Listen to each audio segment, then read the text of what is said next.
Good afternoon. Welcome to the last session of today. We have 4 participants, and I remind them that we have 15 minutes for the presentation and let 5 minutes for the questions. So the first participant is Albert Martos. He's a student of our master in actuarial science, and he's presenting something with Catalina Bolancé. So when you want.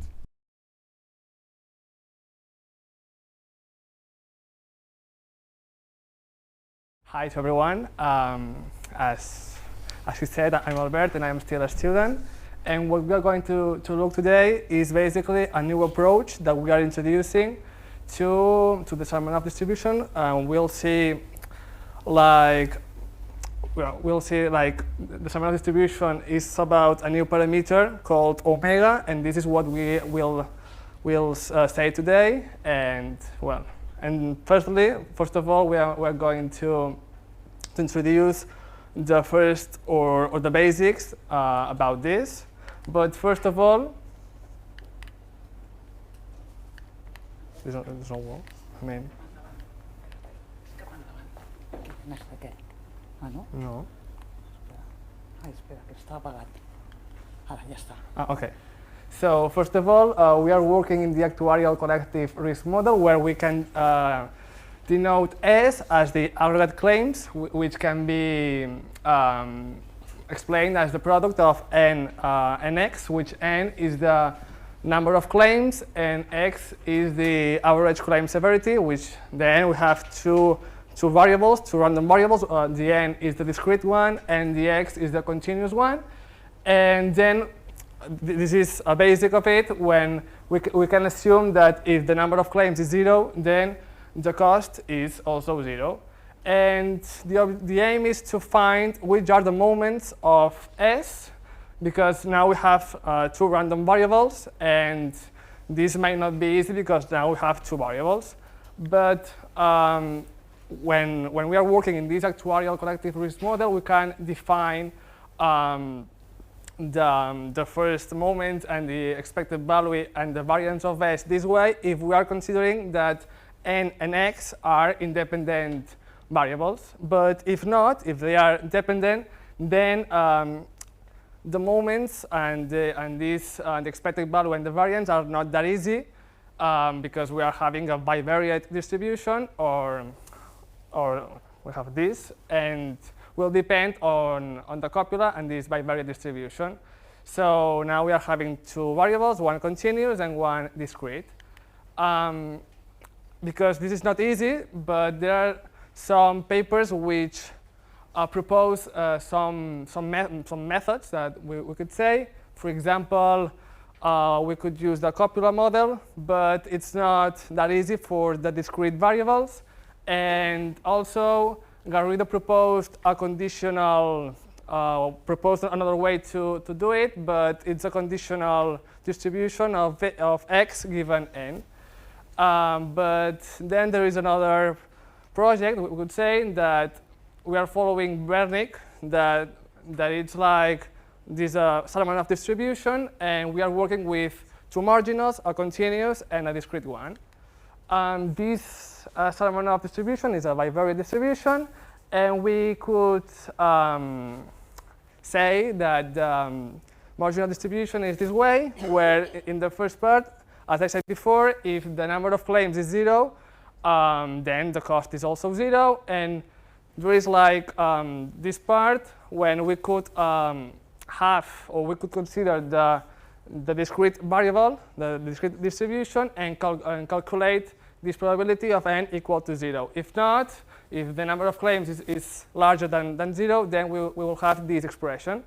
And also it's very important to announce that we are considering omega as the dependence parameter.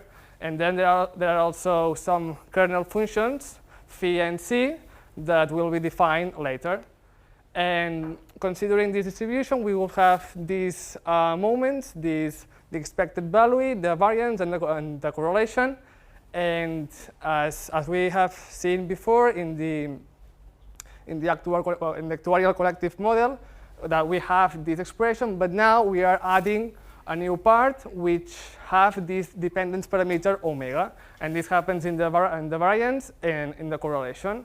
And we could say also that there is a simplified version of the correlation, that is, if we consider that this probability is 0, then it's like another version of the correlation, and it's more used than this one. Okay, there are many problems right now, because that we need to impose some limits on the dependence parameter to guarantee that the marginal distribution is a density. So we could have this expression that is shown here to impose these limits to this parameter omega. And these have these expressions. And well, so we have these limits.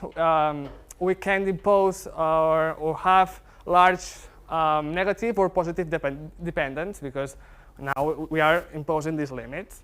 And also we are proposing to use exponential kernels that are shown in here. And then also there is the Laplace transform that we are using.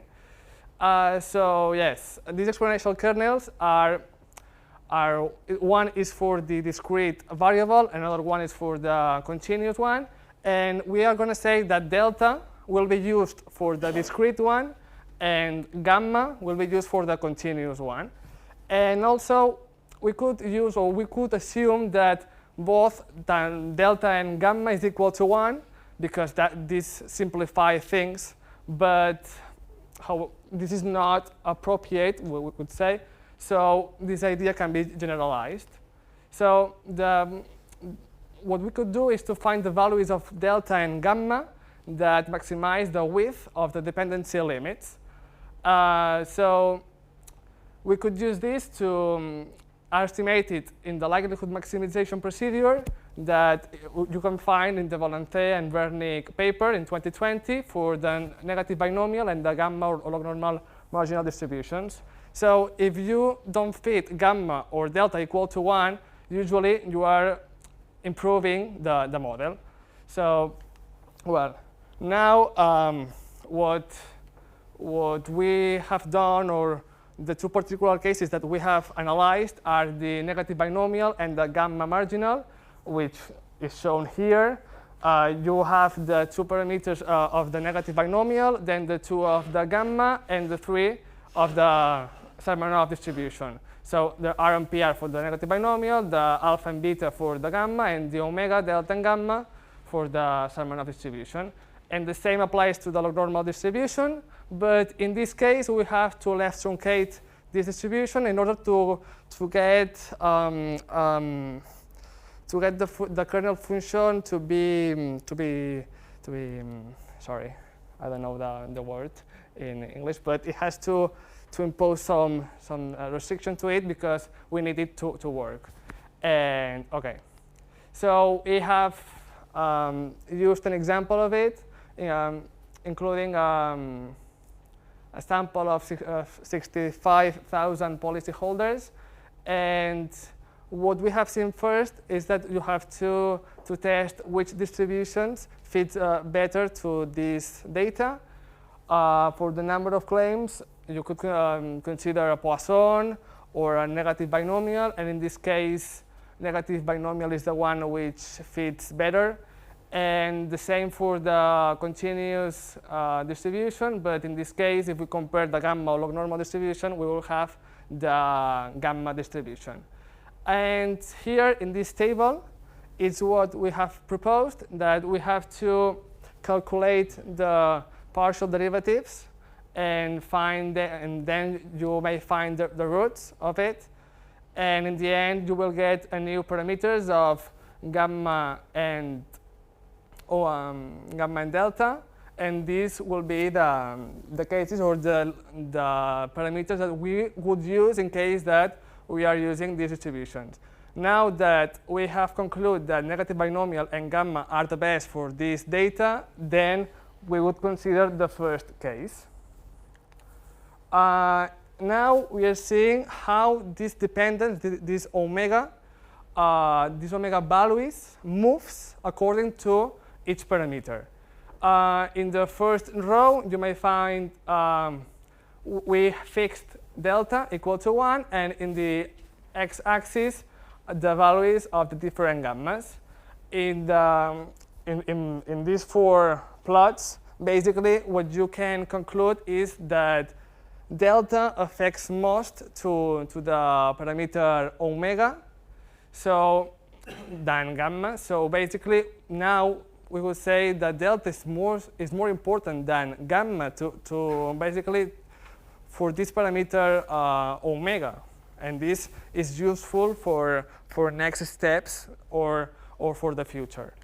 Also, this part is based on the application of the Sarmanov distribution. It's a part that, well, it's the full process of it, which basically in the first column, in the second column, we have this procedure, but by fixing delta and gamma equal to 1, and in the second case is freeing delta and gamma. I mean, we are not imposing which values delta and gamma have.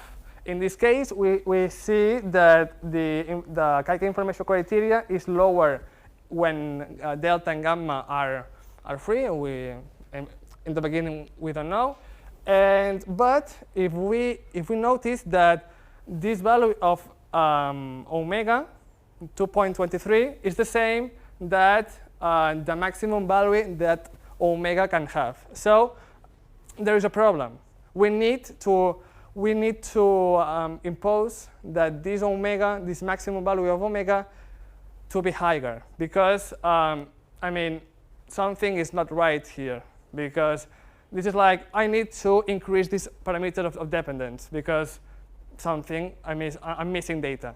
So here is something that we could improve in this distribution by needing or by calculating new values of delta and gamma. So to sum up, we have analyzed as an exponential kernel that can help to give flexibility to the dependence limits of the Sarmanov distribution. The frequency parameters of the Laplace transforms of the marginal distributions allow the dependence interval to be extended. Then to select the optimal frequency parameters improves the fit of the bivariate Sarmanov in the context of the collective risk model, where we can assume that dependence between frequency and severity. And basically, this is still this is an ongoing research. We need still to work on it and to improve our results. And well, let's see how it goes. And thank you very much for your attention. And now feel free to ask anything you want. Thank you. Any question? Thank you very much.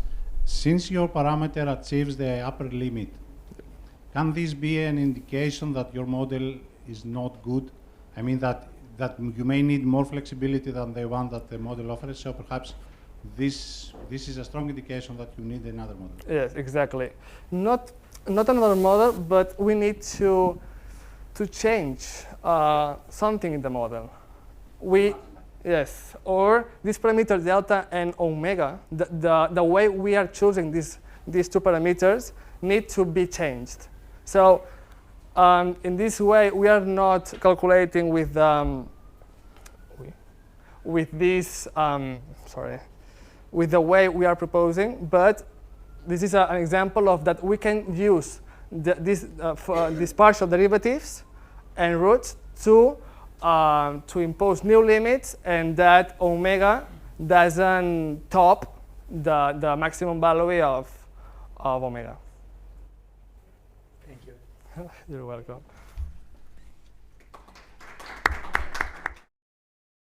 Second speaker is Jose Maria Sarabia, that is presenting, I guess, a summary survey jointly with Montserrat Guillén.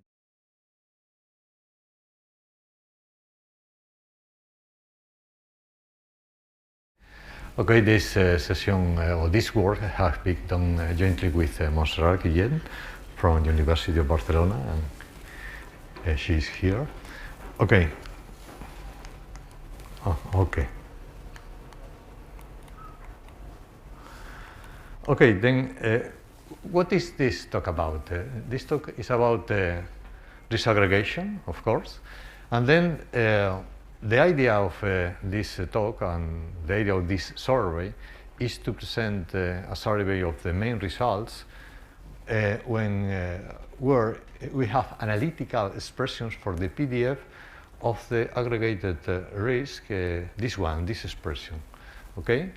We focus our attention when we have a closed expression, a closed formula for this kind of formulas. Okay, and then in the case of the risks are dependent, okay? And then to this end, we need to specify obviously two kind of things. The first one is we need to specify the dependent structure, of course, which is defined using a copula, okay? And the distribution of the marginal distribution, this is the first option. And then a second option for defining this kind of model is define the joint density of the risk or using some convenient stochastic representation.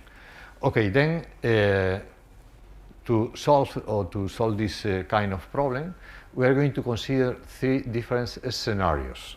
Okay, then the first scenario is when we work with a very popular copula, and a copula very simple to manage, very simple to obtain a split expression, which is the Farley-Gombel-Morgenstern copula with dependent parameter theta ig. And then, as an extension to previous copula, we are going to work with the Sarmanov-Lee distribution, which was presented in the previous talk, and it's an extension of the FGM copula, and it's very interesting because it's more flexible. That is the problem of the FGM copula is the covariant structure is limited. However, the Sarmanov-Lee copula don't have this kind of problem. Okay, and now we are going to consider the marginal distribution, a very flexible Aguaite distribution, which is the Erlang distribution, the mixed Erlang distribution. And as well, we propose the aggregation of two different risks, that is, when we consider different risks for the components. Okay, the second scenario is the scenario when we work with the multivariate Pareto distribution. In the world of the risk, obviously the Pareto distribution is very popular, is very relevant. And then we are going to consider one vector of multivariate dependent Pareto distribution, where the copula which we are going to use is the Clayton copula. Okay, as well, this model is very interesting because we can extend the results to the case of collective risk model. That is, when the sample size, that is the number of claims, is not fixed. Is a model that according to a primary distribution, for example, a Poisson, a negative binomial distribution. Okay, and finally, the third scenario is one extension of the previous one. That is, the Pareto distribution is very important to say that it's a mixture of exponential distribution where the missing distribution is the gamma. Okay, using this idea, we have studied the class of risk, of dependent risk, where the components are mixture of exponential distribution. And it's very important to say that many statistical distributions used as claim in insurance can be modeled using mixture of exponential distribution. This model is very easy, and then we are going to consider this third scenario. That is, we are going to obtain the aggregated risks, where the risks are modeled according to a multivariate mixture of exponential distributions. Okay, that is the marginal distribution belong to the class of mixture distribution. And it's very important that in this class of model, the copula belong to the class of Archimedean copulas. That is, which is a copula very popular. And then this model can accommodate different types of claims with different kinds of tails. Okay. Then the first problem, the first scenario, the aggregation with FGM, copula, and some extensions. Okay, some well-known definitions. Here we have the FGM copula. This is here appear the CDF of the marginals, and then this is the corresponding copula. And then if the difference with the Sarmanov distribution is if we change these quantities by a kernel function, then we have the Sarmanov which is a copula that is a given multivariate distribution with given marginals, which is more flexible in the sense that the covariance structure is not limited. That is, it is possible to reach the limits -1, 1. Okay, more definitions that we are going to use. This is the FGM copula in a general setting that we have in dimension and risk. We have the gamma distribution, and then when the shape parameter is the gamma is in an integral, we have the Erlang distribution. And finally, when we consider an infinite mixture of Erlang distribution, or this weight and this scale parameter, we have the well-known class of the mixed Erlang distribution. Okay, here we have the Pareto, and these are the main results. The main results were proposed by Cosette et al., and then the idea is very interesting. That is, we have a multivariate FGM copula, this with the corresponding parameters, of course, okay, and with the marginal mixed Erlang distributions. Okay, with this hypothesis, then the distribution of the aggregate, the sum, the aggregated sum, with dependent is again a mixed Erlang distribution. Obviously, the new parameters are a little bit complicated and can be found in the paper by Cosette et al. And then, as an extension of the previous work, Hasorba et al. In 2014, in a paper in Astin Bulletin, extended previous result in the case of we work with the Sarmanov copula, okay, with mixed Erlang distributions, okay, and then the distribution of the aggregated sum, that is the distribution of Sn, is again a mixed Erlang distribution, similar to previous one, but we have the advantage that this model is more flexible than previous one. Okay, then here we have a result that in previous model the marginals are of the same type, that is of the type of mixed Erlang, but this model can be extended to other settings. For example, if we consider two very different risks, for example, the Pareto and the mixed Erlang distribution, it is also possible to obtain closed expressions for the distribution of the aggregate sum. Okay, and here we have the formula, that is, this is the simple case. We have two risks, X is Pareto, Y is Erlang, or in general mixed Erlang, and then it is important to say that the aggregated risk is a linear combination of the convolution of this both risk. Okay, then the second scenario is when we work with the multivariate Pareto distribution. The multivariate Pareto distribution is defined, is very interesting because it's defined using a model with a common factor. Okay, then the idea is that we can represent the classical Pareto distribution as the cosine of an exponential distribution with the gamma distribution, and then we have this class of dependence, where all the marginals are Pareto with the same parameters. This is a shortcoming of this model, but in this case we define the dependence.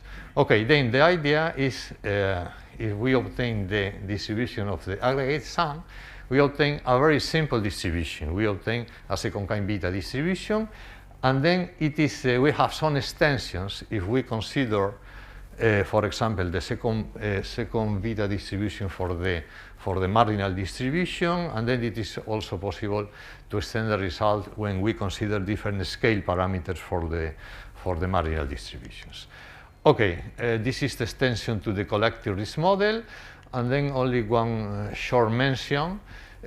Here we have the expression, the formula for the collective risk model. Okay, assuming that the marginals are our Pareto, that is previous Pareto, and this is very interesting because this expression has two components. The first component corresponding to the independent case, and then the second component that is which is defined in terms of the Kammer-Kampflen function, corresponding to the dependent parts for finding one nice interpretation. Okay, then we have other results for the negative binomial, etc. Okay, then. The third scenario is when we consider, instead of Pareto, the class of mixture of exponential, and then the Pareto is a special case where the missing distribution is the gamma. Okay, and then we consider then the following model. The model is very simple. It's x given theta. Theta is the missing distribution. Okay, this is exponential, and then here this is the different missing distribution which provides to the corresponding marginal distributions. Okay, then to consider this model in n dimensions, we consider the conditional distribution xi given theta. That is one exponential distribution, and then this is the missing distribution. It is important to say that the copula of this model is Archimedean, where the generator is not more than the inverse of the Laplace transform of the missing distribution. This result is very interesting for obtaining all the results. Okay, and then we have the general result. The general result is if we have a positive random variable, that is the missing distribution. Assume that given theta, the random variable are conditionally independent and distributing according to an exponential. Okay, and then the density of the aggregated random variable Sn is given by this short formula, that is the density of the sum is this expression when here appears the nth derivative of the Laplace transform of the missing distribution. Okay, and then we have more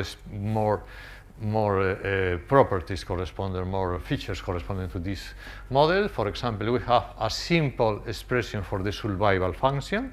This is very interesting because it is possible to simulate the distribution of Sn inverting this very simple formula. As well, we have the moment as a function of the inverse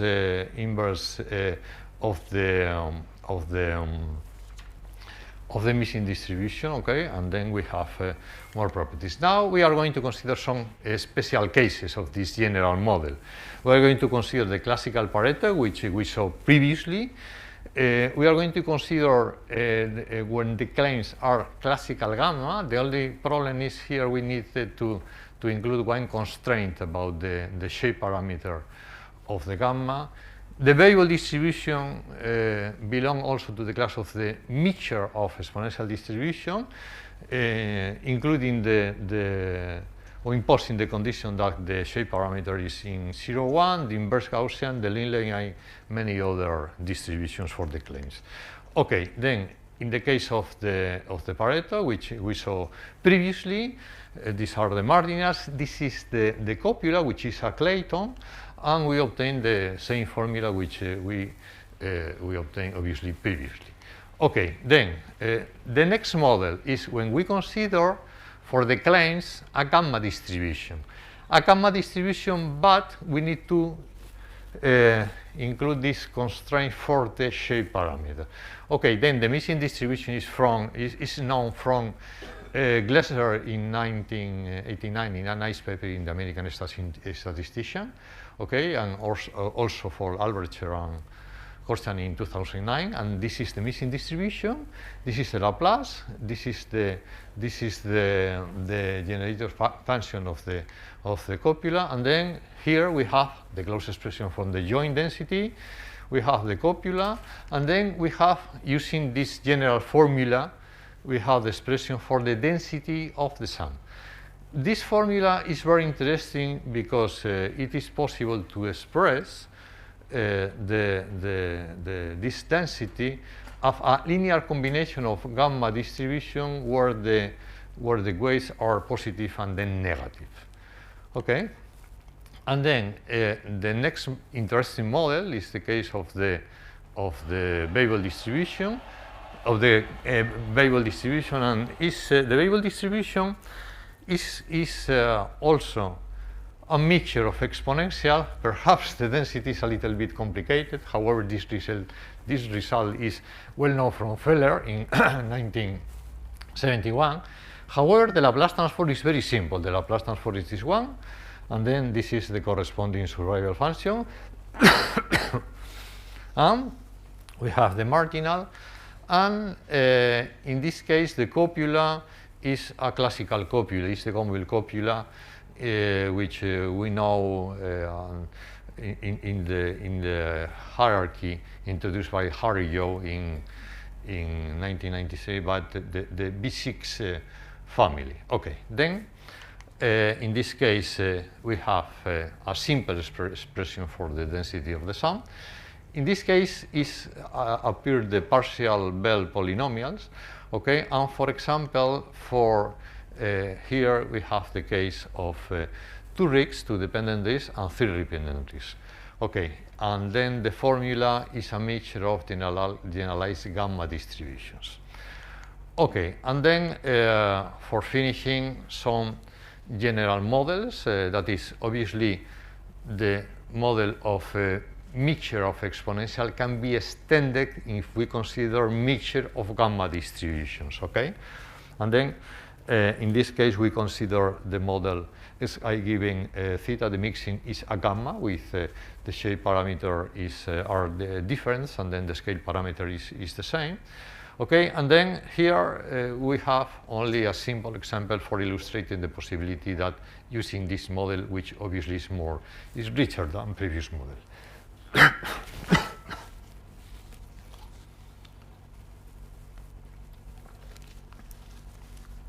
Sorry.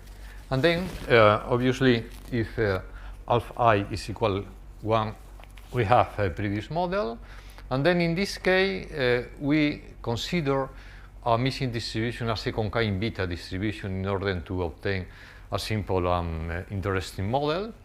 Okay, we work again with a model with a common factor. In this case, the common factor introduced the dependent in the model. Okay, and then the common factor are gamma distributions.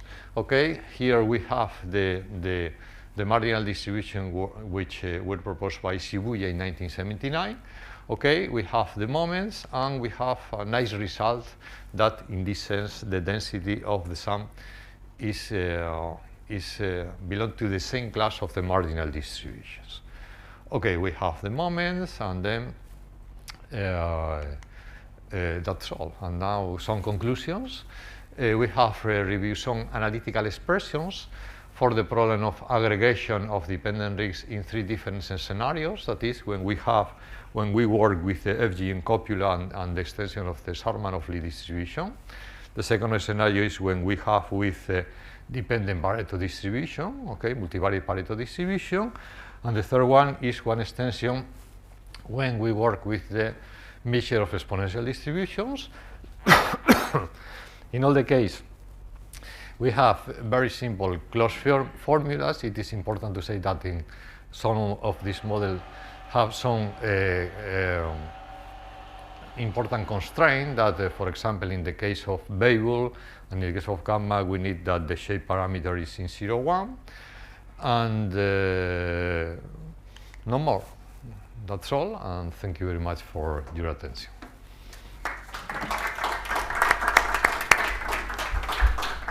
Any question or any comment?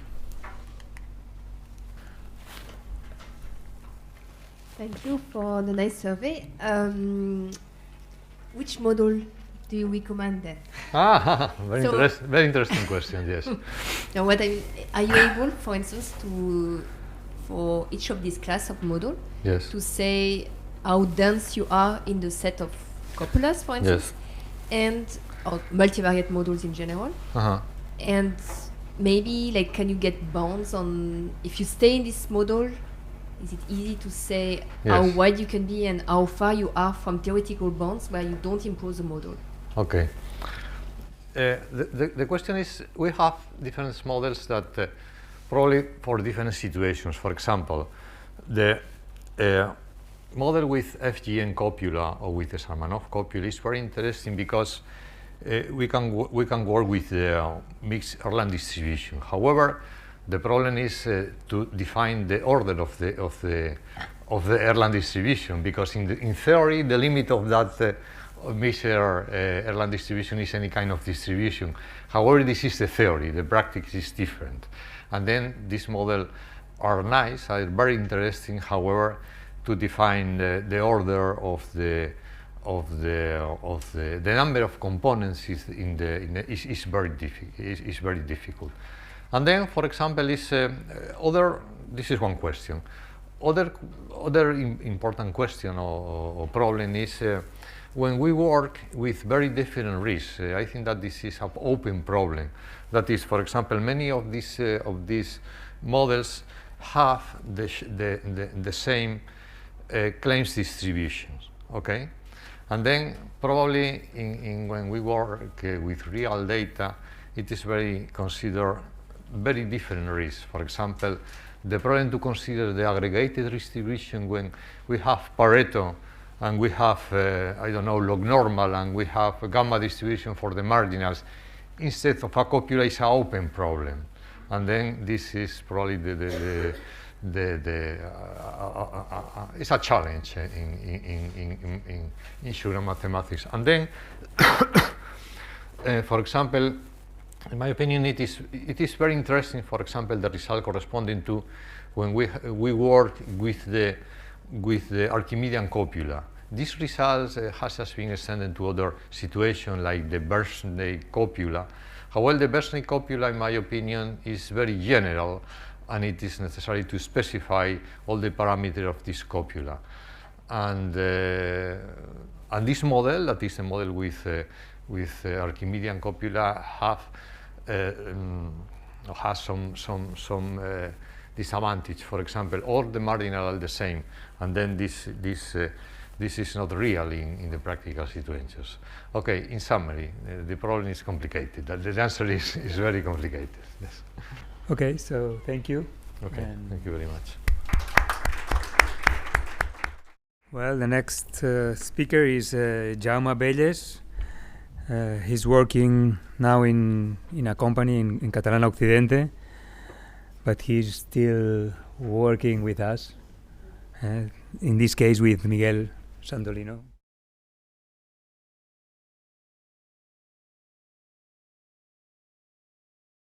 Thank you, Luis.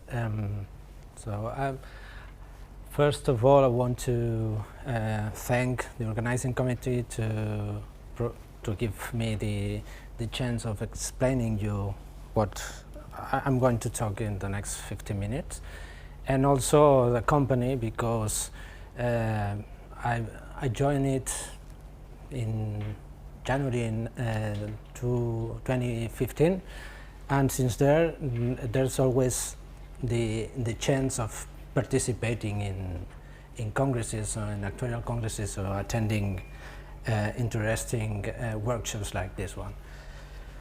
So I'm going to tell you a story of an experiment that we are conducting together with Miguel Santolino, who is here in the room also, about a particular capital allocation principle, the Quantile allocation principle, and if we are able to depict or to find traces of the dependent structure of risks in some of the parameters linked to the Quantile allocation principles.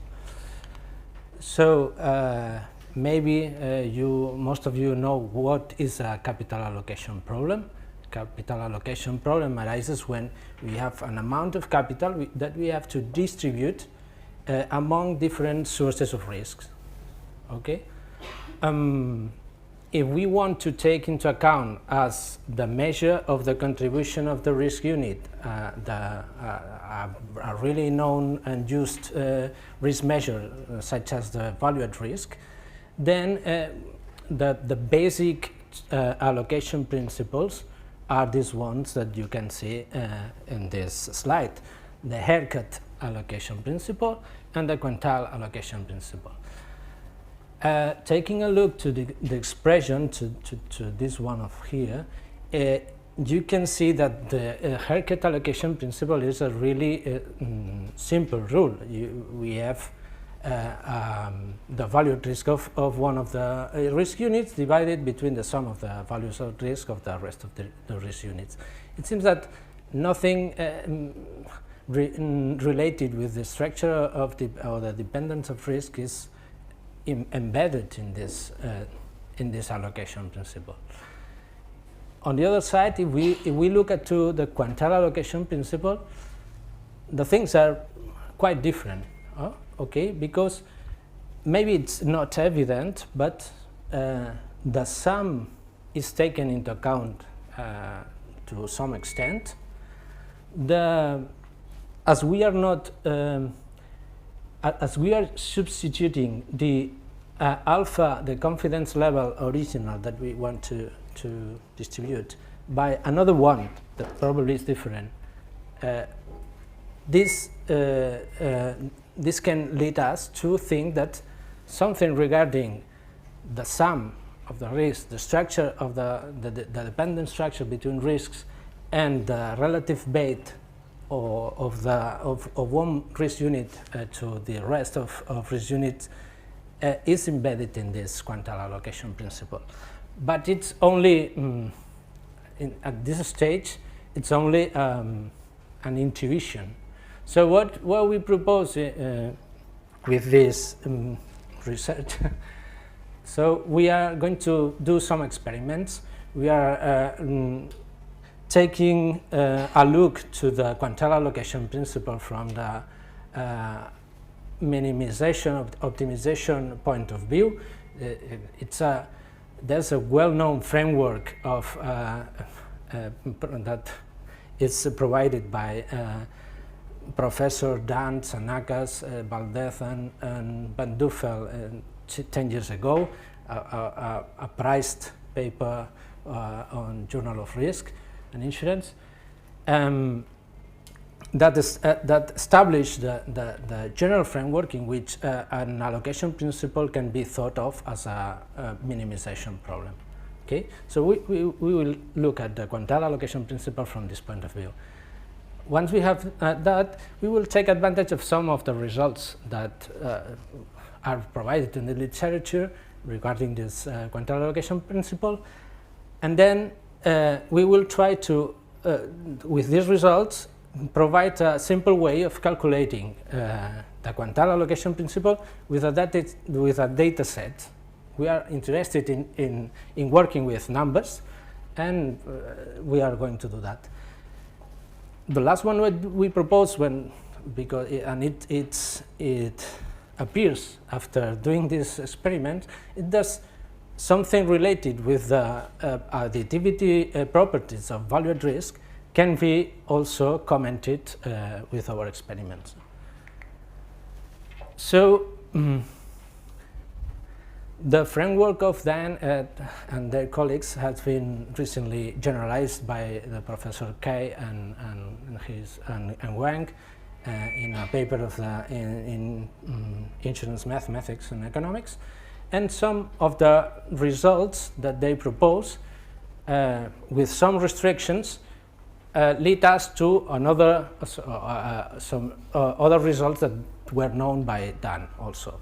Okay, so in the left-hand side of this expression of here, we have the point of view of Kay and Wang, and on the right-hand side we have a general result that was known before. So if we look here, we can see that the capital allocation principle, this one of here, the Quantile allocation principle, can be thought of as the valued risk of risk unit y, xy, evaluated in a particular confidence level. Which is this confidence level? Is the confidence level that appears when we calculate the value of the distribution function of a combinatoric sum over the value at risk of the sum of the original confidence level. So at the end, we get this blue shadowed result that relates us the original confidence level, the transformed confidence level, and this comonotonic sum of the var of the sum. Okay. So let's try to explain how we will work with this data set to calculate the quantile allocation principle. So the first one is we receive the data. So we think that we have the data by columns. Each column is a risk unit, and we have also the sum of as another column. So let us calculate the value at risk at level alpha of the sum. It can do in several ways, but we are using a really simple one. That is the sorry, we look at the quantile sorry. Well, we have the I don't know how it is. So it's well. So it doesn't matter. We look at if we have 100 data. So and we want to look at the 80 percentile, then we get the data that is set at the 80 position. Okay. Okay. Well, then what we do, we reorder each marginal in ascending order, and then sum them up in order to get the comonotonic sum of the risk units. And we do as we've done to calculate the value at risk at level alpha of the sum.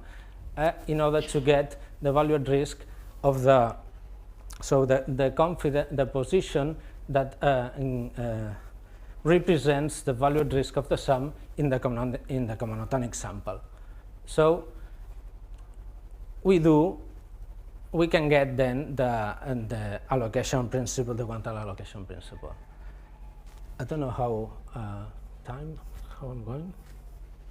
10 minutes? 5 minutes. Okay. So, as I told you before, we want to check if some dependence, if this quantile allocation principle it has traces about the dependent structure, about the shape and scale of the marginals of the risk units. So we built four data sets, 4 distributions, 4 three-dimensional distributions of 25,000 in order to be closer to a continuous distribution, because all the results that we had before relies on that fact. No? So which are the differences between the 4 distribution functions that we have considered?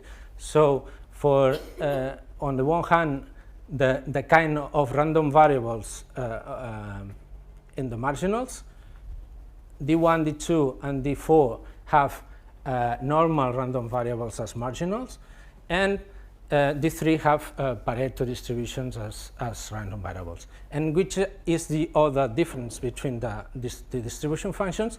So the dependent structure that we have that we are considering. For D3 and D4 we use a Gaussian copula, and for D2 a Clayton copula, and for D1 we have an implicit dependent structure, because we you can find it in the page 80, I think. So you have the variable, the marginal 2 depends on the variable 1, and the variable 3 depends on 2 and 1. Okay, so it's an implicit dependent structure between the risks.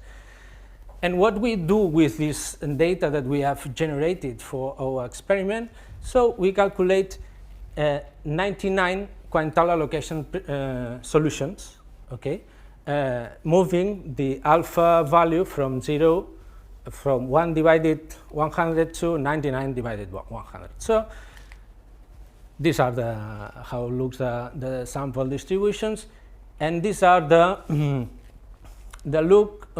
how looks like the trace of the lambdas related to the Quantile allocation principles, to the 99 the values of lambda that we have for distribution 1. And on the right hand side we have also another way, instead of using an additive corrector to the confidence level, that is the point of view of k and 1, and Dan and her colleagues used a multiplicative factor instead of an additive one. And in order to get the full picture, we provide here also the trace of the 99 F factors, which are related to the lambda factors. Okay. This is how the trace of the lambdas and the F factors looks like for the 4 distributions. And they are really different at first sight, at least. And recall that we have, for instance, D1, D2, D4 share that the marginals are distributed as normal distributions with the same mean and the same standard deviation. So we can infer that if these traces are different, they are different because of the dependent structure, not because of the shape and scale of the marginals. So lambda is getting some idea about, or is telling us something about the dependent structure between the the risk units. And on the other hand, D3 and D4 share the same dependent structure, the Gaussian copula. And then if the traces are different, we can infer that it should be because of the marginals are different. Okay, so the trace of lambda related to the Quantile allocation principles probably explain us things about the dependent structure and also about how the marginals are. The last thing that I told you that we are trying to inspect and that we find is that this trace of lambda provides us information about the additivity properties of the sum of the risks, of the value at risk of the sum of the risks. Why? So this is the same picture like that, this one, but we have included here a blue line that I'm going to talk you about right now. So in this set of here of alphas, so we looked at the lambda is negative. Okay, so the alternative confidence level that allows us to share the risk between the risk units is greater than the original one, than the alpha, because alpha minus something is greater than alpha. So we have a picture of where the sum, the value at risk of the sum, is super additive. Is it in from 0 to 0.5? Not really, because we have to look at it is super additive in alpha minus beta. So it's a little bit more than 0 and 0.05 in that case. Okay. And the other way around, when lambda is positive, we look at we have some evidence that the value at risk of the sum is sub-additive. Okay. And just I'm close to the end, but I would like you to think about one question. Given an elliptical distribution. Is it always sub-additive? The value of risk of the sum, is it always sub-additive? You don't have to answer me, because you bear in mind what would you had answered, because we were really scared when we saw this. Recall that the fourth distribution had marginals that were normally distributed, and also a dependent structure that was a Gaussian cupola. So D4 is an elliptical distribution. And we had in mind, at least me and Miguel, this theorem of McNeil that said elliptical distributions are sub-additive. The value of risk of the elliptical distribution are sub-additive. Well, and then why are we getting this?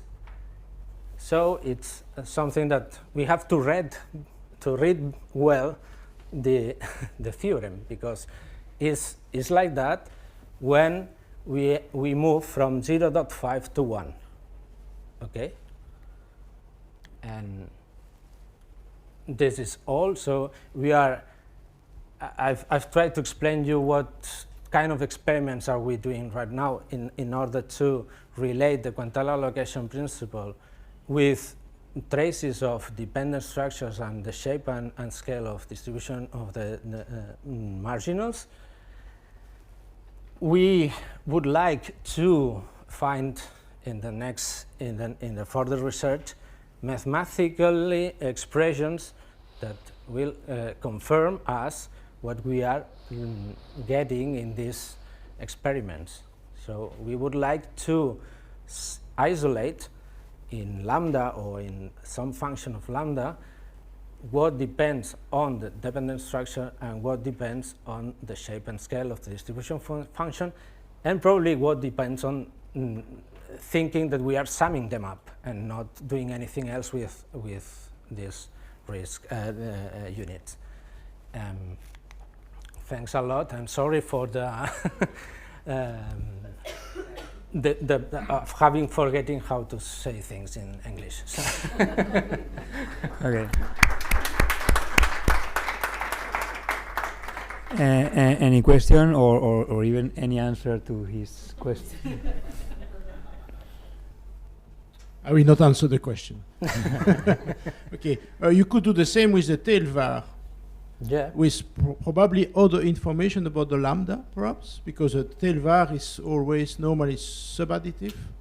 So you will have different perspective, perhaps. Just a question, huh? So you could do the same, and you could also analyze the lambda and the lambda of the tail var, which could give you perhaps other information. I don't know. We can think about that. It's an interesting question, but because maybe the tail var or the lambda of the tail var